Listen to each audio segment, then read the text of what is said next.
avec OCP, le pari de l'Afrique pour développer son agriculture.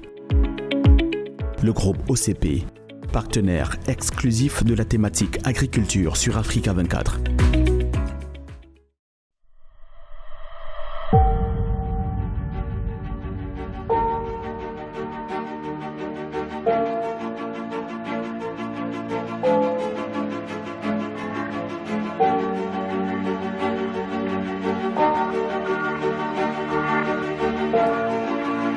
Le père fondateur Félix Houphouët-Boigny a donné tout pour que la Côte d'Ivoire soit premier exportateur mondial de cacao.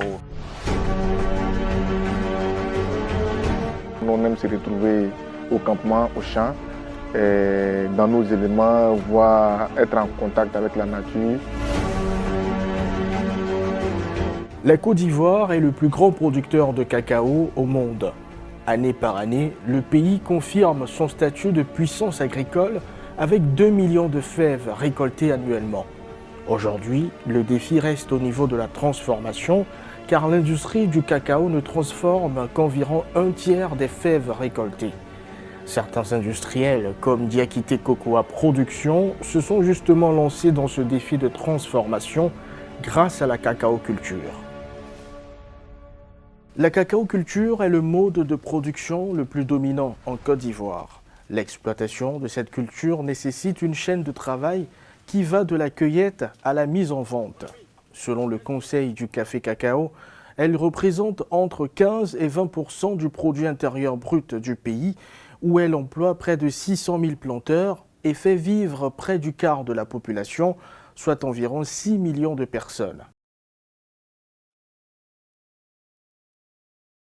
Nous sommes à Moukoudi, un village situé dans la localité d'Alépé, à 45 km d'Abidjan.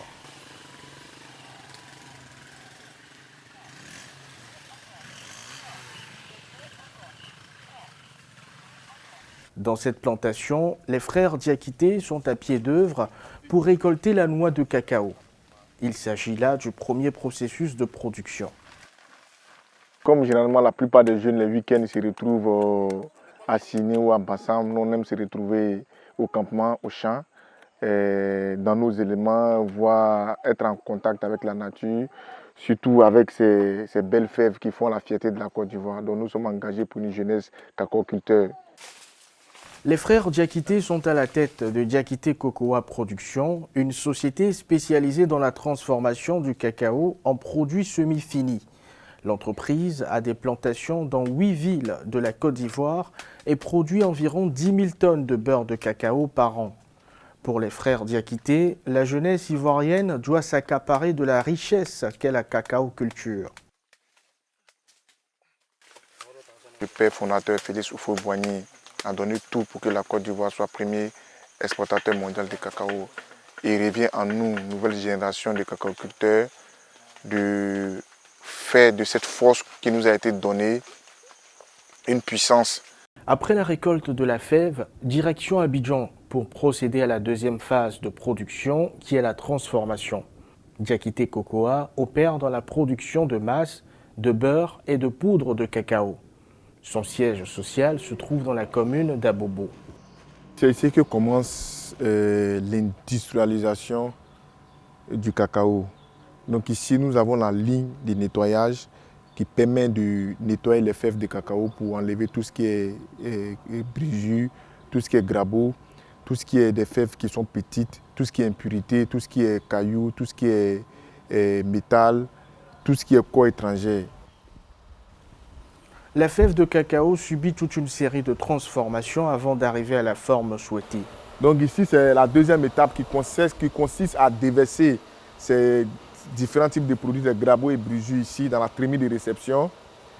Et quand ces produits sont déversés à la trémie de réception, on va à l'étape maintenant de la torréfaction. Le deuxième processus d'industrialisation est le pressage. Quand la pâte est pressée, nous avons deux types de produits qui ressortent. Nous avons le beurre de cacao et nous avons les touteaux de cacao. Donc, vous voyez les touteaux de cacao après pressage. Donc, il contient encore environ 20 à 22% de matière grasse. Les graines purifiées sont mises dans des machines qui vont presser jusqu'à obtenir l'huile de cacao. Donc ici, nous avons le filtre. Donc après pressage, le liquide qui sort, l'huile est sale. Donc il faut rendre l'huile limpide. Et pour rendre l'huile limpide, il faut passer par le filtre qui permet de bien filtrer le produit pour qu'il soit très limpide. Donc ici, on a le beurre de cacao, il est à l'état liquide. Le liquide purifié est ensuite conduit dans un laboratoire pour contrôler le taux d'acidité. La particularité, c'est la qualité. Il faut beaucoup miser sur la qualité, donc ce qui fait que nous prenons des personnes vraiment ressources qui s'y connaissent en matière de qualité. Et donc jusque-là, tout ce qu'on a eu à faire comme vente, je pense que les clients sont satisfaits puisque c'est les qualités que nous donnons aux clients. Et quand le produit arrive à destination, généralement, ce sont ces mêmes types de qualités aussi qu'ils trouvent. Après cette étape, il est ensuite transféré dans une chambre froide de moins de 30 degrés pour ressortir solide. Ici, c'est la salle de stockage des produits prêts pour empotage. Ici, nous avons le beurre de cacao. Donc, après la production, nous avons le liquide. Et après ça, on met ça dans les chambres froides. Et quand le produit sort de la chambre froide, il devient solide, très rigide. C'est la particularité du beurre de cacao. C'est un produit qui est très résistant. Et il peut fondre à une température de plus de 30 degrés. Donc, il peut faire même des jours, même dans des conteneurs, même à n'importe quelle destination, sans même fondre. Le beurre de cacao stocké est prêt à l'exportation. Plus de 3 tonnes de beurre de cacao sont produits par jour et exportés dans le monde. Les pays de destination sont généralement ceux de la sous-région et de l'Europe.